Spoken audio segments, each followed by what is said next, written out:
আমি খেলা করছিলাম।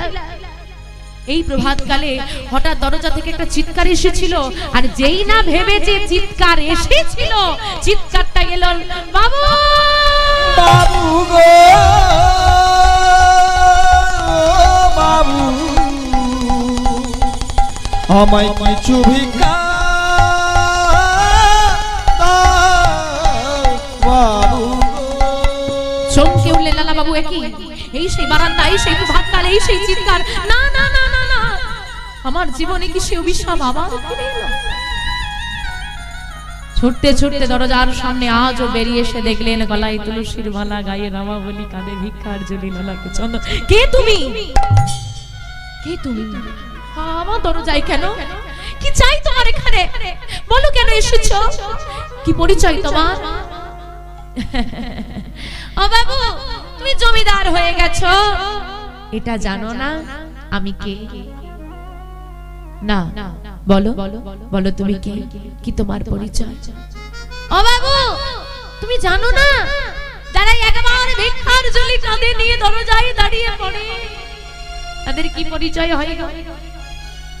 হ্যাঁ, নাম কি, ধাম কি, বাড়ি কোথায়, কি বৃত্তান্ত, কোন বংশের ছেলে তুমি, বাবার নাম কি, কিছু জিজ্ঞেস করিস? কে এসেছে দরজায়?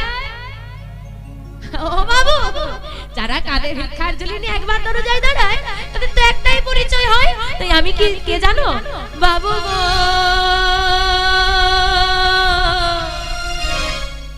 আমি হলাম দীন ভিখারি। তাই গৌর হরি বল হরি বল। বাবু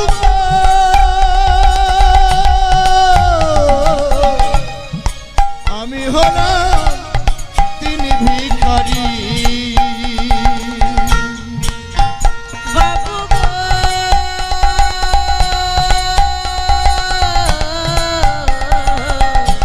আমি হলাম দিন ভিখারি। ভিখারি, তুমি ভিক্ষা কেন করো? কার জন্য ভিক্ষা করো? কার জন্য ভিক্ষা করি জানো বাবু? কার জন্য করো? আমার ঘরে আছে গিরি ধারি, গিরিধারী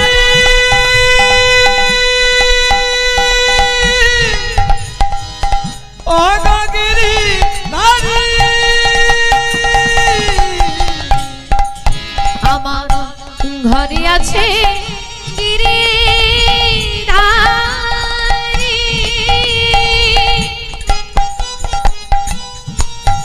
আমি তার লাগি ভিক্ষা করি। আমার ঘরে আছে গিরিধারী,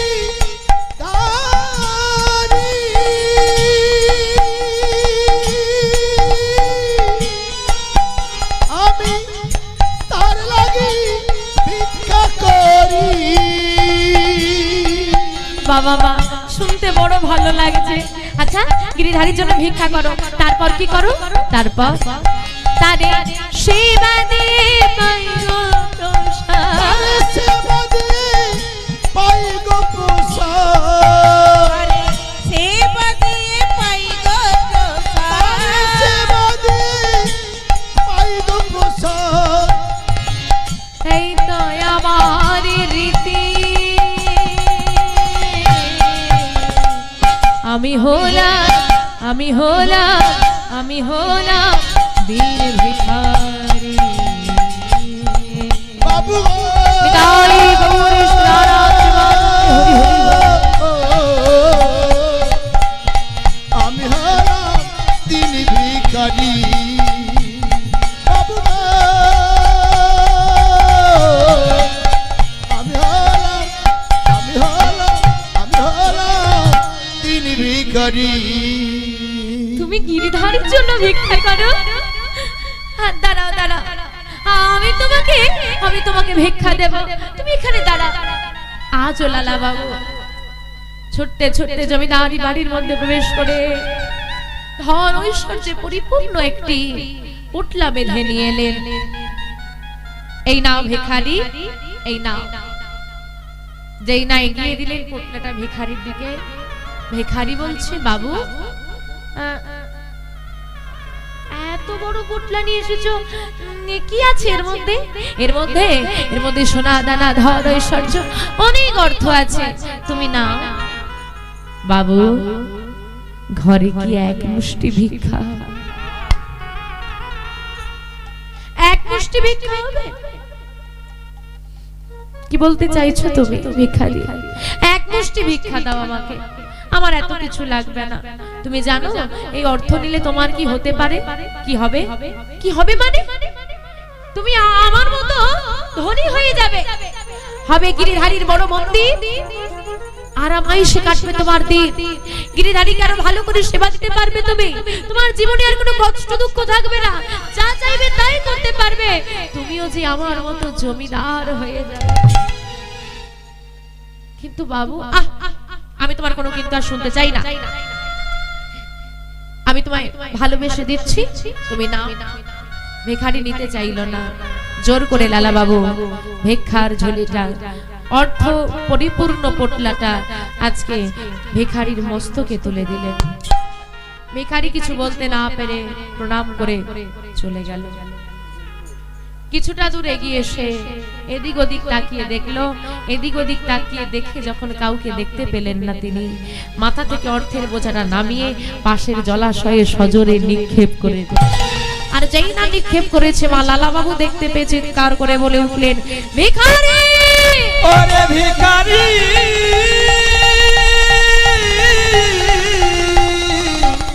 বলে বলে কি করিলি রে ভিখারি, কি করিলে রে ও ভিখারি। এত বড় স্পর্ধা তোমার, আমি তোমাকে ভালোবেসে দিলাম আর তুমি আমার দেওয়া অর্থটা জলের মধ্যে নিক্ষেপ করে দিলে। বাবু বাবু আমার কথাটা একবার শুনেন, আমি ফেলতে চাইনি মানে কি শুনবো তোমার কথা? তুমি জানো যে অর্থটা তুমি জলের মধ্যে ফেলে দিয়েছো, তার মধ্যে যে সম্পদ, যে অর্থ ছিল তা উপার্জন করতে কত কষ্ট করতে হয়, সেই উপার্জন কত কষ্ট করতে হয় জানো? তুমি তো ভিখারি, তুমি বুঝবে কি অর্থের মূল্য, তুমি বুঝবে। ভিখারি বলছে, বাবু আমি যদি অর্থের মূল্য না বুঝি, তুমি ভিক্ষার মূল্য বুঝবে। আমি অর্থের মূল্য বুঝি না, তুমি তো ভিক্ষার মূল্য বুঝো। কি বললে? আচ্ছা বাবু আগে বলো, আমি কি তোমার অর্থ নিতে চেয়েছিলাম?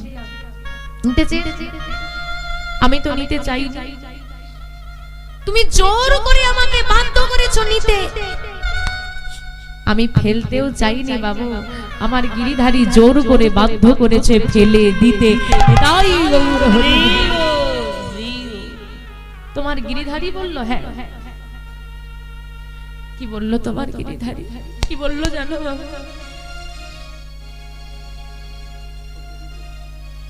আমি যখন চলে যাচ্ছিলাম, তোমার দেওয়া অর্থ নিয়ে আমার গিরিধারী মা পাশ থেকে ডেকে বলল, ভিখারি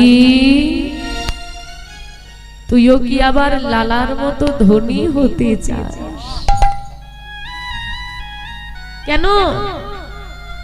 তুই কি জানিস না এ জগতে যে একবার কৃষ্ণ ধনে ধনী হতে পারে, তার থেকে বড় ধনী এ জগতে আর কেউ নেই। আচ্ছা ভিখারি, তুই প্রতিদিন আমাকে এক মুষ্টি ভিক্ষা করে এনে সেবা দিস, আমি কি কোনোদিন তোকে অভিযোগ করে বলেছি কেন প্রতিদিন তোর ঘরে একই সেবা নেব? আমি করিনি তো। তুই যেমন করি আমাকে সেবা দিস, আমি তেমন সেবা দিই। ও বাবু জানো, শোনো বাবু শোনো, আমার ঘরটা পর্ণকুটির ভাঙা, বৃষ্টি হলে জল ঘরে পড়ে আমার গিরিধারী ভিজে যায়, আমি রাজকীয় সেবা দিতে পারি না। ভিক্ষা করে যা পাই তার সেবা দিই, তবু আমার গিরিধারী আমার ঘরে বসে থাকে। তুমি যে বললে না তোমার দেওয়া অর্থ নিলে আমার ঘরে বড় মন্দির হবে গিরিধারী, বলি বাবু সবার ঘরে বড় মন্দির থাকতে পারে, সব বড় মন্দিরে তো ভগবান। তাহলে বড় মন্দিরটা বেশি গুরুত্বপূর্ণ না ভগবানের থাকাটা বেশি গুরুত্বপূর্ণ? বড় মন্দির বানিয়ে যদি আমি আমার ভগবানকে রাখতে না পারলাম, এমন মন্দির নিয়ে আমি কি করব? ও হে কৃপা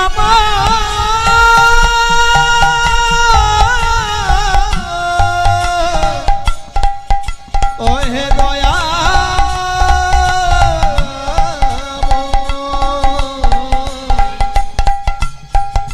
ও হে করুণাময় ও হে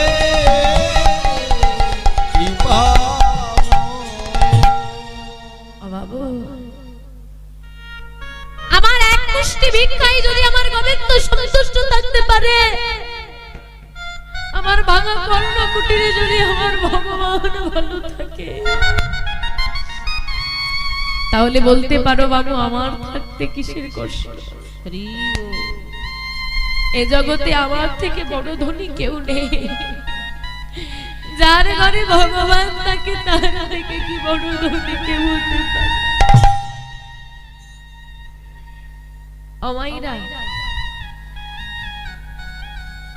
অনেকে বলে না যে মা আমার ঘরে ভগবানকে বসতে দেওয়ার জায়গা নেই, কি আছে না অনেকের বাড়িতে ঠিক মতো ঠাকুর ঘরটুকু করতে পারে না মা। তুমি জানো না যার বড় বাড়ি হয়ে যায়, বড় গাড়ি হয়ে যায়, যার হয় না সে মনে মনে দুঃখ করে ভাবে যার হয়েছে ভগবান বুঝি তাকেই কৃপা করেছে। ভাবো না আমার হয়নি তার মানে ভগবান আমায় কৃপা করলো না, এটা কতজন ভাবো গো? যার হয় ভগবান তারই কৃপা করে, যার হয় না আমার দিকে ভগবান ঘুরেও তাকে না। এই ধারণাটা কোনোদিন করো না আমার, কোনোদিন করো না। ভগবান তাকেই পরীক্ষা করতে পারে যাকে সে আপন ভাবে।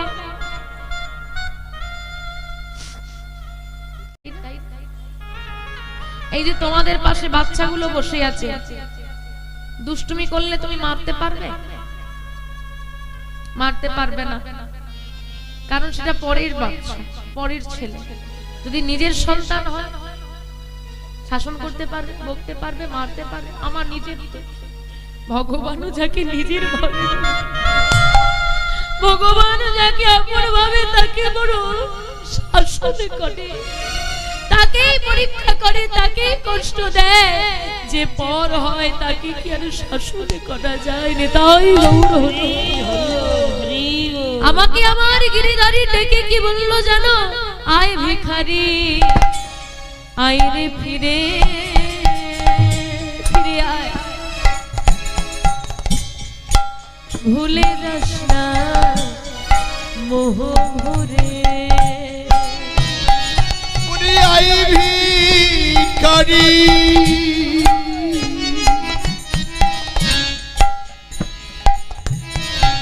আয় ফিরে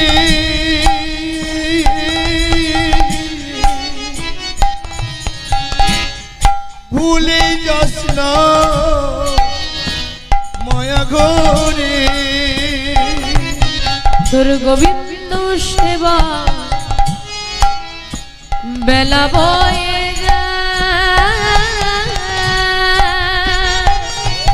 তোর গোবিন্দ সেবার, গোবিন্দ সেবার বেলা বই গোবিন্দ সেবা, গোবিন্দ সেবা বেলা বয়ে যায়, বিদুরে না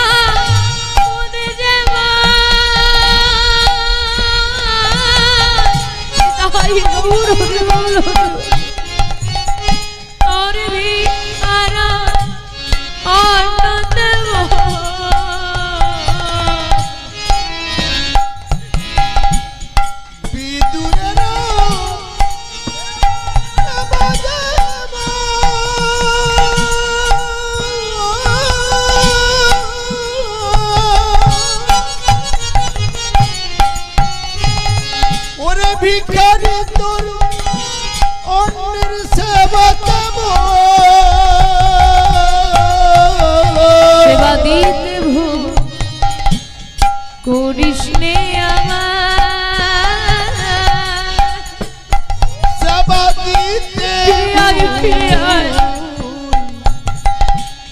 করিস নে আমার সেবা দিতে ভুল করিস রে আমার সেবা দিতে ভুল করিস নে আমার চলে যাস না ভিখারি, চলে যাস না। ওমা, আমরা ভগবানকে ডাকি, ভগবান যদি কাউকে ডেকে নেয় তার মতো ভগবান কি জগতে কেউ হতে পারে না। আর আমরা বলি ভগবান যাকে কৃপা করে ধনী, ধনী হয়েছে যারা, ভগবান কৃপা তাকে করেছে না। মা, এটা কোনোদিন ভেবো না। একটা ছোট্ট দৃষ্টান্ত বলি, শোনো। ও মাইরা, ঘুম পাচ্ছে? ছোট্ট একটা দৃষ্টান্ত বলছি, শোনো। অন্তত যাদের ঘরে দারিদ্রতা আছে, কষ্ট আছে, পরের সুখ দেখে তোমার মনে আর কষ্ট হবে না। একটু শুনে দেখো। নারদ মুনির মনে বড় অহংকার যে আমার মতো বড় ভক্ত এই পৃথিবীতে ত্রিভুবনে কেউ নেই। নারদ মুনির অহংকার চূর্ণ করার জন্য আজকে ভগবান নারদ মুনিকে নিয়ে মর্তধামে এসেছে। চলো নারদ, একটু মর্তধাম থেকে ঘুরে আসি। নারদ কিছুতেই আসবে না, তবুও নিয়ে এসেছে। ছোট্ট ব্রাহ্মণের বেশ ধারণ করে এসেছে। ব্রাহ্মণের বেশ ধারণ করে এসে হাট পথ চলতে চলতে চলে যাচ্ছেন। এমন সময় যোগমায়াকে স্মরণ করে ভগবান কি করেছেন, নারদের উদরে ক্ষুধার সৃষ্টি করেছে। নারদের এত ক্ষুধার সৃষ্টি করেছে যে নারদ আর সহ্য করতে পারছে না। ভগবানকে ডেকে বলছে, প্রভু আমি আর পথ চলতে পারছি না, তুমি এবার একটু সেবার ব্যবস্থা করো, খুব ক্ষুধা লেগেছে। ভগবান বলছে, দেখো এখন তো আমরা ব্রাহ্মণের বেশ ধারণ করেছি, এখন ক্ষুধা পেলে আমি তো আর ব্যবস্থা করতে পারবো না, তাহলে ভিক্ষা করতে হবে। যা করা হয় তুমি করো, কিন্তু কিছু সেবা করতে হবে। তা ভিক্ষাটা করবো কোথায়? নারদ নারদ দেখে বলছে, প্রভু ও প্রভু, ওই দেখো একটা বড় বাড়ি। নারদের বুদ্ধি দেখো, ওই দেখো একটা বড় বাড়ি, চলো না ওখানে গিয়ে চাই, তুমি যাকে এত দিয়েছো সে কি তোমাকে কিছু দেবে? চলো চলো। ভগবান এবং নারদ মুনি দুজনে এসে চিৎকার করে ডাক দিচ্ছে, কেউ কি বাড়িতে আছো? কেউ কি বাড়িতে আছো? বাবা বড় ক্ষুধার জ্বালা, কিছু ভিক্ষা দিতে পারো কি? আর যেই না বলা, ওই ঘরের ওপর থেকে নিচে আসা যাচ্ছে না, ওপর তলা থেকে বাবু চিৎকার করে বলছে, শোনো, এই সবে সেবা করে ওপরে এসেছি, এখন ভিক্ষা টিক্ষা দিতে পারবো না, যাও যাও অন্য দরজায় চলে যাও। তাড়িয়ে দিয়েছি। এখন এর জেনে রাখবেন মা, আপনারাও জানেন যে খিদে পেলে মাথা ঠিক থাকে না। বাচ্চারা দেখবেন খিদে পেলে খুব কাঁদবে, বিরক্ত হয়ে যায়। নারদ মুনির এত ক্ষুধা লেগেছে, সহ্য করতে পারছে, রেগে গিয়ে বলছে, প্রভু তুমি যাকে এত দিলে সে তোমাকে কিচ্ছু দিল না, একটু সেবা দিল না, তাড়িয়ে দিল, তোমার রাগ হচ্ছে না? প্রভু বলছে, হ্যাঁ হচ্ছে। তা তোমার রাগ যদি হয় তুমি ওকে অভিশাপ দিয়ে যাবে না? হ্যাঁ দেব। তাহলে দাঁড়িয়ে দেখছো কি? এক্ষুনি অভিশাপ দাও। আর যেই না বলেছে অভিশাপ দাও, নারদের কথা মতো ভগবান অভিশাপ দিচ্ছে। কিন্তু কি অভিশাপ দিল জানো? ভগবান বলছে, আমাকে যে সেবা, যাকে আমি এত দিলাম, যে আমাকে সেবা দিল না, আমি তাকে অভিশাপ দিয়ে যাই, ওর যা আছে তাই আরো দ্বিগুণ হয়ে যাক রে, তাই যা আছে তার দ্বিগুণ হয়ে যায়। দোতলা ছিল 4 তলা হয়ে যাবে, তাই তো? আর ভগবানের কৃপা হয়ে যায়, এটা বলি, যার যত তালা বাড়ে তার তত জ্বালাও বাড়ে। ওই তালায় যারা থাকে তারা তার জ্বালা বোঝে। নারদ মুনি বলছে, এটা তুমি কি করলে প্রভু? এটা অভিশাপ দিলে না আশীর্বাদ দিলে? যাই হোক, যা দিয়ে ফেলেছো, এখন ওটা ভাবার সময় নেই, আগে আমার ক্ষুধার জ্বালাটা নিবারণ করো। নারদ, ওই দেখো সামনে একটা ভাঙা করে ঘর, চলো ওইখানে যাব ভিক্ষায়। মাথা খারাপ হয়ে গেছে তোমার?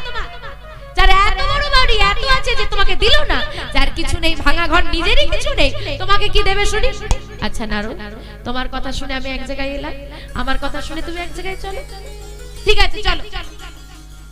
ভাঙা ঘরের দরজার সামনে দাঁড়িয়ে বলছে, কেউ আছো?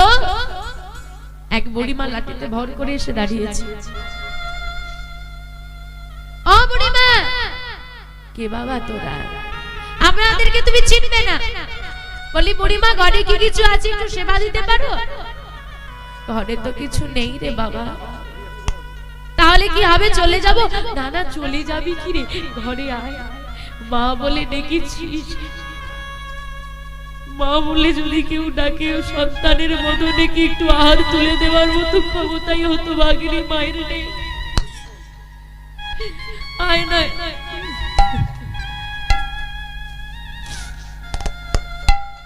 ঘরে বসতে দিয়েছে, আর বসতে দিয়ে মা, বুড়ি মার ছিল একটি কালো গাভী। সেই কালো গাভীর দুগ্ধ দহন করে নারদ মুনি আর ভগবানকে সেবা দিয়েছে। সেবা করে নারদ মুনির ক্ষুধা নিবারণ হয়েছে। নারদ মুনি বলছে, প্রভু তোমার লীলা বোঝা বড় দায়। যার ছিল সে দিল না, যার নেই সে দেওয়ার জন্য পাগল। বাস্তব জগতেও তাই দেখো, ভগবান যাকে ধন দিয়েছে তাকে মন দিতে ভুলে গেছে, যাকে মন দিয়েছে তাকে ধন দিতেই ভুলে গেছে। তাই যার সামর্থ্য আছে দেওয়ার, সে দেয় না, আর যার যার দেওয়ার সামর্থ্য নেই, দেওয়ার জন্য তার অন্তর কাঁদে। বুড়িমার কাছে সেবা নিয়ে এইবার নারদ মুনি আর ভগবান যাই না চলে যাচ্ছে। বুড়িমা বিদায় দাও। বুড়িমা ভগবানের হাতটা ধরে বলছে, কথা দে কোনোদিনে ভুলে যাবি। কিরে মা বলে একবার ডেকে মায়া লাগিয়ে চলে গেলি, কথা দিয়ে যা কোনোদিন ভুলবি না। কথা দিলাম বুড়িমা, কোনোদিন ভুলবো না। আবার আসবি তো? কথা দিয়ে গেলাম আমি। নারদের চোখে এলো জল, কি ভালোবাসা। আর যেই না বুড়িমা বিদায় দিয়েছে, নারদ মুনি ভগবানের কানে কানে বলছে, প্রভু যার কিছু নেই সে তোমাকে এমন সুন্দর করে সেবা দিল, তুমি তাকে কোনো আশীর্বাদ দেবে না? প্রভু দেব। তাহলে দাও, আশীর্বাদ করি। বুড়িমার নিজের প্রাণের থেকে প্রিয় কালো গাভী, যে কালো গাভীর দুগ্ধ দহন করে আমাদের সেবা দিল, আমরা এই ঘর ছেড়ে বেরিয়ে যাওয়ার সঙ্গে সঙ্গে কালো গাভীটা ছটপট করতে করতে মারা যাবে, মারা যাবে, মারা যাবে। প্রভু তুমি কারে হাসো, কারে কাঁদো, এটা কি আশীর্বাদ হলো প্রভু? তুমি কারে হাসো, কারে কাঁদো,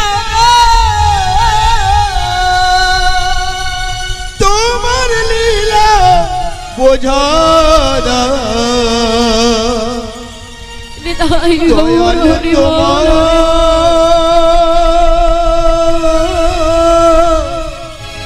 লীলা চমৎকার,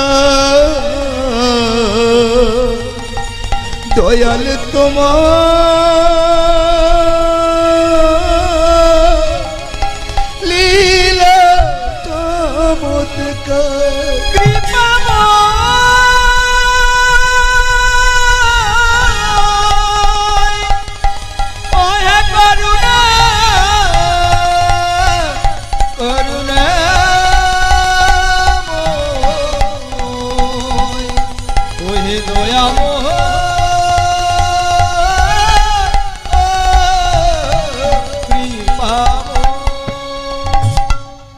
প্রভু এ কেমন আশীর্বাদ হলো? ওই কালো গাভীটা যদি মারা যায়, বুড়িমা তো, হ্যাঁ ঠিক ধরেছো, বুড়িমা আর বাঁচবে না। তুমি এত বড় অন্যায় করতে পারলে না? আমি অন্যায় করিনি নারদ, আমি অন্যায় করিনি। তুমি শুনলে না বুড়িমা কি বললো? বললো আমায় ভুলে যাবি না তো। আমার হাত যদি ধরে যদি কেউ বলে আমায় ভুলে যাবি না, আমি তাকে কোনোদিন ভুলতে পারি? আমায় বললো না আবার আসবি তো? আমি আসবো তো। ওনারও ওই যে বুড়িমা কালো গাভীর মায়ায় পড়ে আছে গো। মায়া থেকে মুক্ত না হলে যে আমার কাছে আসা যায় না। তাই কালো গাভীটা মারা গেলে বুড়িমা মায়া মুক্ত হয়ে যাবে। আর আমি পুষ্পরথ সাজিয়ে রেখেছি, বুড়িমাকে নিয়ে যাব আমার চরণের দাস করব রে দাই গৌর হরি। প্রভু তোমার লীলা আমি বুঝতে পারিনি প্রভু, তুমি ধরা দামে কখন কি লীলা খেলা খেলো, তোমার লীলা বোঝা বড় দায় জানো প্রভু, তোমার লীলা বোঝা বড় দায়। দয়াময় এই কি তোমার লীলা দয়া, এই কি তোমার লীলা, তাই গৌর হরি হরি বল হরি বল।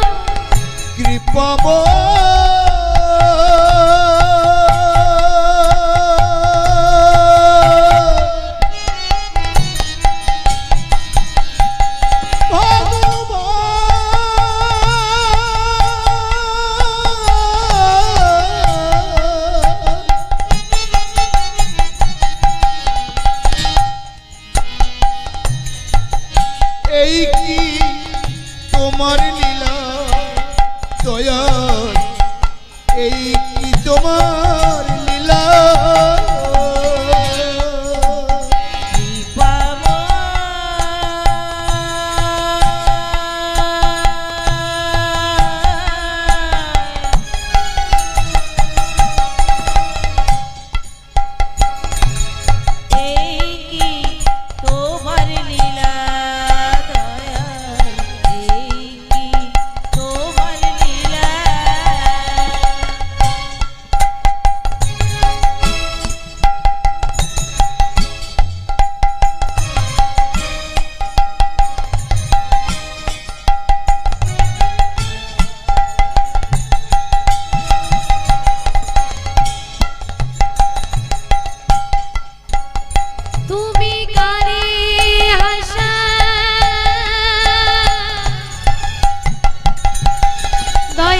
করে কাদা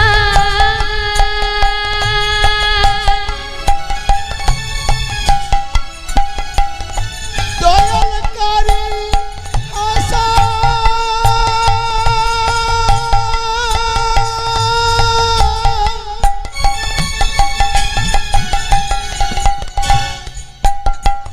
তুমি করে কাদা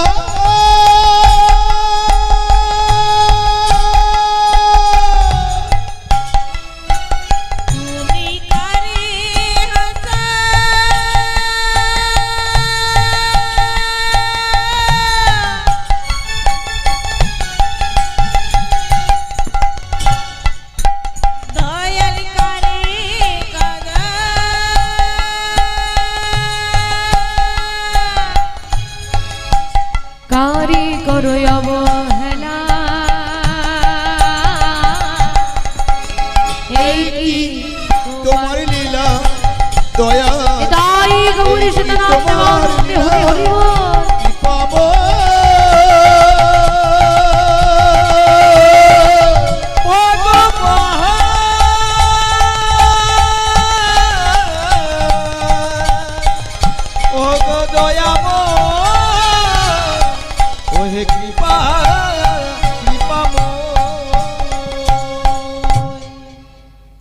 তাহলে বা ভগবান অহংকারটা সহ্য করেন না। শোনো বাবু, তোমার ভিক্ষার অর্থ নিলে আমি হয়তো ধনী হয়ে যাব, আমার ভগবানের বড় মন্দির হবে, কিন্তু তোমার অর্থে ধনী হলে যদি তোমার মতো অহংকারী হয়ে যায়, আমার মন্দির হবে কিন্তু সেই মন্দিরে আমার গিরিধারী আর থাকবে না। তাই তোমার অর্থ আমি নিতে পারলাম না বাবু। ভিখারি চলে গেলেন। লালা বাবু মনে মনে চিন্তা করছে, আচ্ছা যার ঘরে অহংকার থাকে তার ঘরে ভগবান থাকে না, তার মানে আমার এত বড় জমিদারিতে ভগবান নেই, আমি কোনোদিন ভগবানের কৃপা পাবো না। আর ওই যে আগের ভিখারি বলে গিয়েছিল ভগবানের কৃপা না পেলে নাকি জীবন বৃথা, তাহলে আমার জীবনটা কি বৃথা চলে যাবে। এই কথা চিন্তা করে লালা বাবুর মন হলো উদাস। ফিরে এলেন তিনি জমিদারি বাড়িতে। জমিদারি বাড়িতে ফিরে এসে মনমরা হয়ে তিনি বসে থাকেন। কিছুদিনের মধ্যেই আরেকটি দুঃসংবাদ এসে পৌঁছে গেল। কি? লালাবাবুর অন্তরঙ্গ বন্ধু, যাকে লালাবাবু নিজের প্রাণের থেকে বেশি ভালোবাসতেন, নাম হচ্ছে তার জগৎছে। সেই জগৎছে সামান্য একটা জমির কারণে লালাবাবুর নামে হাইকোর্টে মামলা করে দিয়েছে। সে কি? এমন দুঃসংবাদ শুনে লালাবাবু আরো ভেঙে পড়লেন, চোখে এসে গেল জল। এত ভালো বন্ধুত্বের সম্পর্ক শত্রুতার সম্পর্কে পরিণত হয়ে গেল। কিন্তু মা, যতই মন খারাপ হোক, মামলা হয়েছে যখন, যেতে তোমাকে হবে। তাই প্রভাত কালে আজকে মামলার তারিখ। মন ভালো নেই, মেজাজটাও ভালো নেই। তিনি সকাল বেলায় উঠে মামলায় চলে গেলেন। মামলা থেকে ফিরতে প্রায় সন্ধে হব।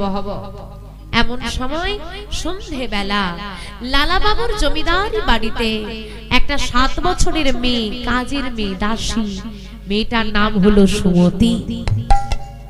সুমতি নামটাই যার সুমতি, তার মতি গতি কেমন মায়েদেরকে আর বোঝাতে হবে কি? সারাক্ষণ মুখে কৃষ্ণ নাম গায় আর লালাবাবুর বাড়িতে কাজ করে। এই সুমতির সন্ধ্যাবেলার কাজ হলো লালাবাবুর বাড়ি, লালাবাবু যে ঘরটায় থাকতেন সেই ঘরটা পরিষ্কার করে দেওয়া। আর লালাবাবু যে পালঙ্কটাই শয়ন করতেন, পালঙ্কটা হলো কিসের? সোনা। সোনার পালঙ্কের ওপর নরম বিছানাটা করে দেওয়ার দায়িত্ব, কাজটা হচ্ছে সুমতি। তাই সেই সন্ধ্যাবেলা প্রতিদিন যা করে, আজকেও সেই কাজটা সে করছে আর মুখে ওই নাম গাইছে, জয় গুরু গৌরাঙ্গ তুমি শ্রী রাধা মাধব ব্রহ্ম নারায়ণ হরে কৃষ্ণ না। জয় গুরু গৌরাঙ্গ শ্রী রাধা মাধব ব্রহ্ম নারায়ণ হরে কৃষ্ণ নাম। জয় গুরু গৌরাঙ্গ শ্রী রাধা মাধব ব্রহ্ম নারায়ণ হরে কৃষ্ণ নাম। হরে কৃষ্ণ নামে তোমরা লহয়া বীরা, হরে কৃষ্ণ নামে তোমরা জপয়া বীরা। হরে কৃষ্ণ নাম তোমরা লহো বীরা, হরে কৃষ্ণ নাম তোমরা জপয়া বীরা। হরে কৃষ্ণ নাম তোমরা লহয়া বীরা, হরে কৃষ্ণ নাম তোমরা জপ বীরা। জয় গুরু গৌরাঙ্গ শ্রী রাধা মাধব ব্রহ্ম নারায়ণ। জয় গৌর হরে হরে হরে। জয় গুরু গৌরাঙ্গ শ্রী রাধা মাধব ব্রহ্ম নারায়ণ হরে কৃষ্ণ নাম। জয় গুরু গৌরাঙ্গ শ্রী রাধা মাধব ব্রহ্ম নারায়ণ হরে কৃষ্ণ নাম। জয় গুরু গৌরাঙ্গ শ্রী রাধা মাধব ব্রহ্ম নারায়ণ হরে কৃষ্ণ নাম। ভক্তমণ্ডলী চরণে একটি নিবেদন। আজকে যিনি ভোগ দান করেছেন অস্মিকা বাগ, ওনার পিতা হলেন চন্দন বাগ, মাতা হলেন সৌমিকা বাগ, দাদু দিলীপ বাগ, ঠাকুমা শিখা বাগ মহাশয়া। তো ওনারা আজকের এই ভোগের দানটা করেছেন। আপনারা সবাই মিলে ওনাদের আশীর্বাদ করুন, যেন ভগবানের কৃপা হয়, তারা সবাই সুস্থ থাকে এবং ভগবানের চরণে তাদের যেন মতি হয়। তাই তাদের মঙ্গল করতে সবাই মিলে একবার আমার সঙ্গে বলুন, শ্রী গুরু নিতাই গৌর শ্বেতানাথ প্রেমানন্দে হরি বল। আমা সুমতি আজকে, আচ্ছা মাইরা সবাই ভোগ নিয়ে কিন্তু যাবেন, হ্যাঁ প্রসাদ নিয়ে তবে যাবেন। আজকে সুমতি বিছানাটা করতে করতে হঠাৎ, ছোট্ট মেয়ে তো, তার মনের মধ্যে একটা কথা জেগেছে। কথাটা হলো এই যে সুন্দর সোনার পালঙ্ক, মানে তৎকালীন সময়ে পালঙ্ক কথাটা মাথা থেকে বার করে দেন। 250 বছর আগে কার ঘরে পালঙ্ক ছিল বাবু? হ্যাঁ, মাটিতে শয়ন করা, তার উপর আবার সোনার পালঙ্ক। মনে মনে ভাবছে পালঙ্কই তো চোখে দেখি না, কিন্তু এমন ভাগ্য দেখো আমার, সোনার পালঙ্কের উপর নরম বিছানা প্রতিদিন আমিই করে দিই, কিন্তু সেই পালঙ্কে কোনোদিন শয়ন করার সৌভাগ্য আমার হয় না। তা আজকে তো বাবু বাড়িতে নেই, মামলায় গেছে, এতক্ষণ যখন ফেরেননি মনে হয় না এখন ফিরবে। তাই একটু যদি আমি শয়ন করে দেখি। ও মা, তোমরা আবার কাউকে বলে দেবে না তো? বলে দেবে না তো? ঠিক করে বলো, বলে দেবে না তো? দিদি তোমাকে বলছি আপন ভেবে, তুমি যেন কাউকে বলে দিও না। হ্যাঁ আমি আবার তোর কষ্টের কথা কাউকে বলি?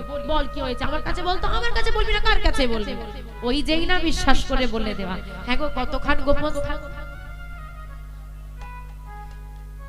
বহারি দুঃখ রে তোর। হ্যাঁ আমি এবার উঠি, মেয়েটা স্কুলে যাবে বুঝলি, ওই যে উঠি, ওই উঠে পাশের বাড়ি দরজা পর্যন্ত যেতে যতটুকু সময়, জানো দিদি ব্যাস শুরু হয়ে গেল। আর বলে দেওয়ার পর কি বলবে জানো? এই দেখো তোমাকে বিশ্বাস করে বললাম, তুমি যেন কাউকে বলো না। এই করতে করতে গ্রাম শুদ্ধ লোক জেনে যায়, কিন্তু কথা ওই একটাই, তোমাকে বিশ্বাস করে বললাম তুমি যেন কাউকে, খবর কিন্তু গোটা গ্রাম হয়ে গেছে, তুমি কাউকে বলো না। তা তোমাদেরকে বিশ্বাস করে একটু মুশকিল আছে, বুঝলে তো? তা কাউকে বলো না, হ্যাঁ আমি একটু শয়ন করি। আর ওই সোনার পালঙ্কের উপর সুমতি যেই না শয়ন করেছি, ওমা নরম বিছানা, সোনার পালঙ্ক, তা কি হবে গো? আর তোমাদের কি হচ্ছে? ঘুম পাচ্ছে? আমাইরা ঘুম পাচ্ছে? এত ঘুম? বলি যে ঘুমের চিন্তা করছো, হ্যাঁ একদিন এমন ঘুমের কোলে ঢলে পড়বে যার কোনো সকালই হবে না। কত ঘুমবি ঘুমো না, তাই না? বাড়ি যাওয়ার বড় তারা, বাড়ি যাবে, এই যে ও মাইরা বাড়ি যাবে, বাড়ি যাবে, এই দিকের গুলো না হ্যাঁ বলছে, ওই পাশের গুলো একদম চুপচাপ বলে যেতে তো হবে, এখন ঘাড় নাড়া যাবে না। আগে থেকে এসে পেছন দিকে বসেছি, সামনের দিকে যাইনি, উঠে চলে যাবো বলে। অনেকক্ষণ মায়েরা এসেছেন, এটাও বুঝতে পারছি, ঠান্ডাটাও যা পড়েছে। ও মায়েরা বাড়ি যাবে, খুব তাড়াতাড়ি বাড়ি ফিরতে হবে, চিন্তা আছে করো। কখন চিন্তা করবে? তাড়াতাড়ি বাড়ি যাও, তাড়াতাড়ি বাড়ি যাওয়ার চিন্তা করো, তাড়াতাড়ি বাড়ি যাওয়ার চিন্তা। এটা তো ভাড়া বাড়ি, বলি এই বাড়ি যাওয়ার এত চিন্তা করে লাভ নেই, সেই বাড়ি তাড়াতাড়ি ফিরতে হবে, তার চিন্তাটা কবে করবে? নিতাই গৌর হরি বল, হরি বল। আমাইরা এই যে তোমাদেরকে হাত তোলাচ্ছি, ভালো লাগছে? ভালো লাগছে? ঠিক করে বলো হ্যাঁ কি না? হ্যাঁ তোমাদের ভালো লাগলে হবে, যে হাত তুলছে সে বলছে জ্বালা কি রকম। ওই হাতটা তুলতে হচ্ছে